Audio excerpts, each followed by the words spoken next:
یہ پاکستان کو قید خانہ بنا دیا گیا ہے, یہ کلاسیفائڈ جیل ہے. اس وقت ہر کوئی سفوکیشن فیل کر رہا ہے.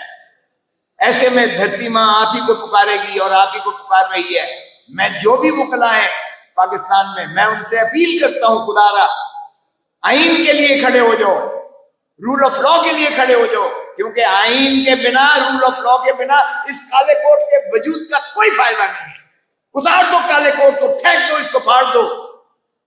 نہ عدالت کی کوئی عزت ہے, تکریم ہے, اور نہ وکیل کی کوئی تعظیم اور تکریم ہے. کیا یہی پاکستان تھا جو علامہ اقبال کا تخیل تھا اور جس کو قائد اعظم محمد علی جناح نے, ایک بیرسٹر نے تکمیل پذیر کیا تھا؟ کیا یہی خوشحالی پاکستان کی, یہی آزادی ہمیں میسر آئی تھی, یا ہم نے تخیل کیا تھا, یا ہم نے سوچا تھا, یا خواب دیکھا تھا؟ کیا ہم بچوں کے لیے, اپنے فیوچر کے لیے, اپنے مستقبل کے لیے یہی روایات چھوڑ کے جائیں گے کہ ہر 5ویں 10ویں سال کے بعد ایک کسی ملک کو فتح کر لے گی ایک جو ہے ماشاءاللہ ہمارے تالے آزما آئیں گے اور اسی ملک کو فتح کر لیں گے؟ یہ کب تک ریت چلتی رہے گی؟ جیلیں بھری پڑی ہیں آج بھی. ملٹری کورٹس کی بات کرتے ہیں. ملٹری کورٹس یہ ایک پیرلل جوڈیشل سسٹم ہے. اور کہاں گئی یہ؟ تو دیکھیں, فوج جو ہے ایک ایگزیکٹو کا حصہ ہے, تو اس کا مطلب ہے ایگزیکٹو جو ہے وہ جوڈیشری پر رول کرے گی. یہ فارمیشن کمیٹی, فارمیشن جو ہے ایک پہلی دفعہ ہوا ہے پاکستان کی کہ پوری عسکری قیادت بیٹھ کر فارمیشن کمانڈرز کمیٹی ایک فیصلہ کرتی ہے. اور فیصلہ کیا کرتی ہے کہ ہمارے پاس ناقابل تردید شواہد موجود ہیں.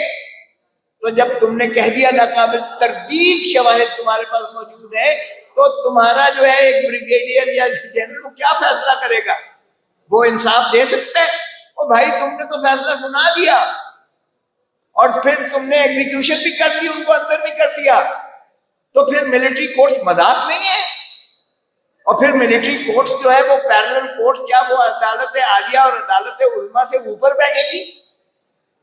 تو وہ آرٹیکل 175 کی تعریف میں تو وہ آتی نہیں ہے. آپ لیاقت حسین کا کیس دیکھیں, یہاں درویش عربی کا کیس ہوا تھا, وہ دیکھیں, آپ تمام فیصلہ جات دیکھیے. ان میں جو ہے ملٹری کورٹس کو اگر بنانا تھا تو اے پی ایس میں 21ویں ترمیم کی گئی تھی آئین میں. سنسیٹ کلوز دے, جب وہ ٹائم ختم ہوا تو 23ویں ترمیم کرنا پڑی تھی. آپ آرمی ایکٹ کے تحت کسی سویلین کو آپ جو ہے ٹرائی نہیں کر سکتے. یہ ان کے بنیادی حقوق کے متصادم ہے. اور اگر آپ نے آئین کو اسی طرح روندنا ہے, پامال کرنا ہے, تو میں نہیں مانتا, یہ کالا کوٹ نہیں مانتا, ایسی عدالت کو, ایسے نظام پر نہیں مانتا. ہم اس بے آئین حکومت کو نہیں مانتے. جو آئین کو نہیں مانتی, ہم انہیں نہیں مانتے اور نہیں مانیں گے. زندہ ہے, زندہ ہے, زندہ ہے, زندہ ہے. اور ہم جا رہے ہیں سپریم کورٹ کے پاس, ہم لے کے نالش جا رہے ہیں, اور انشاءاللہ آپ دیکھیں گے کہ ہم فل کورٹ کا ڈیمانڈ کریں گے. 15 کے 15 ججز بیٹھ کر اس کا فیصلہ کریں. ہم دیکھتے ہیں کون سا جج کہتا ہے کہ بنیادی حقوق کے متصادم نہیں ہے ملٹری کورٹ. ہم دیکھتے ہیں کون سا جج کہتا ہے کہ یہ جو ہے آئین کی تضحیق نہیں ہے اور آئین کی تشریح جو ہے غلط کی جا رہی ہے کہ ملٹری کورٹس بنا دیں سویلینز کے لیے. ارے بھائی, پہلے تو یہ بتاؤ کہ ٹیپنگ کون کرتا ہے؟ فون ٹیپ کی آپ کو کس قانون نے اجازت دی ہے؟ ویڈیو ٹیپنگ آپ کس لا کے تحت کرتے ہو؟ کون کرتا ہے؟ سامنے تو آئے. ارے چھپتے بھی ہو اور سامنے بھی نہیں آتے ہو, آؤ تو صحیح سامنے, بتاؤ کہ میں نے ٹیپنگ کی. اب تو آپ کی پرائیویسی ختم ہو کے رہ گئی ہے پاکستان میں. مجھے کہا گیا کہ جی تمہارا فون ٹیپ ہو رہا ہے. او بھائی, ٹیپ ہو رہا ہے, میں نے کہا کرو, ٹیپ کرتے ہو, ہر ایک کا ٹیپ ہو رہا ہے تقریباً. جو بھی ذرا میرے طرح مشکوک بندہ ہے سبھی کی ٹیپ ہو رہی ہے یہ. اب ہم اپنے ہی دیش میں ہم مشکوک ہو گئے ہیں. ہم اپنے ہی دیش میں ہم جو ہے فریلی بات نہیں کر سکتے کسی کے ساتھ, اس خوف کے ساتھ. تو بھائی ٹیپ کرنی ہے تو پھر قانون بناؤ. آپ باتیں کرتے ہو یورپ کی, باتیں کرتے ہو امریکہ کی. سب سے بڑا جرم ہے یہ ڈراپنگ اور فون ٹیپنگ اور ویڈیو ٹیپنگ جرم ہے. آپ جرم بھی کرتے ہو. اور پھر بانگ دھول کہتے ہو کہ یہ ہم غدار ہیں. ارے بھائی چلے, آپ کہتے ہیں اے پی ایس پر جس نے آرمی انسٹالیشن پر جس نے جنا ہاؤس تو ہمیں کبھی سنا بھی نہیں تھا. چلے کور کمانڈر ہاؤس پر آپ کہتے ہیں کہ حملہ کیا وہ غدار ہے. اور بھائی جس نے پاکستان کو برباد کر دیا وہ کون ہے یہ بھی تو بتا دو. جس نے آئین کو روند کے رکھ دیا ہے وہ کون ہے یہ بھی تو بتا دو. وہ بھائی ان کا ٹرائل کرتے ہو ملٹری کورٹ میں, پھر ان کا بھی ٹرائل کرو جنہوں نے جو ہے پاکستان کو برباد کر کے رکھ دیا ہے, جنہوں نے آئین کو اپنے قدموں تلے روند کے رکھ دیا ہے, ان کا بھی تو کرو. جنہوں نے 90 دن کے اندر آئین کہتا ہے, تقاضا کرتا ہے, سپریم کورٹ کا حکم ہے 90 دن کے اندر الیکشن نہیں کروائے, تو ان کو بھی تو پکڑو. یہ کیا مذاق ہے؟ ایک شخص پہ تو آپ کہتے ہو کہ اس کا نام بھی نہ لیا جائے اور اس کا نہ وہ ٹی وی پر آئے اور نہ اخبار کے کسی نہ نام آئے نہ تصویر آئے, اور دوسرا شخص جو مفرور ہے, جو عدالتی سزا یافتہ ہے, اس کے تو آپ چینل سارے روک کے جو ہے پوری جو ہے پریس کانفرنس دکھاتے ہو, اور ٹیلی ویژن پر اور سارے پارلیمنٹ میں بیٹھ کر اس کے جو ہے آپ سزا خوانی کرتے ہو, جبکہ قانون کہتا ہے کہ fugitive from law and justice loses his normal rights under the law. دنیا کا یہی اصول ہے, قانون ہے. وہاں تو حکومت جو ہے وہ لندن سے بیٹھ کے چلا رہا ہے ایک مفرور شخص جو ہے پاکستان کے لیے, اور یہاں کا جو ہے وہ اس کا تو نام بھی نہیں آ سکتا ہے. تو یہ دوہرا معیار کب تک چلے گا اس ملک میں؟ کب تک ہپوکریسی ہوگی؟ یہ اشرافیہ کا پاکستان بن گیا ہے. اشرافیہ کا پاکستان نہیں بننے دیں گے ہم. یہ پاکستان عوام کا پاکستان ہے, 25 کروڑ غربا کا پاکستان ہے, 25 کروڑ محنت کش کا پاکستان ہے. پاکستان جو ہے چلے گا. میں آپ کو زیادہ دیر نہیں لیتا. میں آپ کی جو بہت میں سمجھتا ہوں آپ کی عابد زبیری صاحب ہو گئے, اشتیاق خان صاحب ہو گئے, میں ان کو مبارکباد دیتا ہوں کہ آج انہوں نے اس قدر جو ہے جو سفوکیشن کے ماحول میں ایسا آپ کا جو ہے ایک کنونشن کیا ہے. اور میں توقع کرتا ہوں یہ کراچی کے صدر بیٹھے ہوئے ہیں اور سدا بہار صدر بھی بیٹھے ہوئے ہیں, وہ کہتے ہیں وہاں کیجئے گا. میرے خیال میں یہ کنونشن جاری و ساری رہنے چاہیے, اور سارے پاکستان میں ہم نے اپنے وکلا کو اجاگر کرنا ہے. ہم نے پاکستان کے آئین کی حفاظت کرنی ہے, محافظ ہیں ہم, اس ملک کے بھی محافظ ہیں. انشاءاللہ ہم اس میں رول آف لا اور کانسٹیٹیوشن کو بحال کروائیں گے, اور صحیح معنی میں عوام کی جو ہے حقوق کو واپس دلائیں گے. آپ کی بہت مہربانی.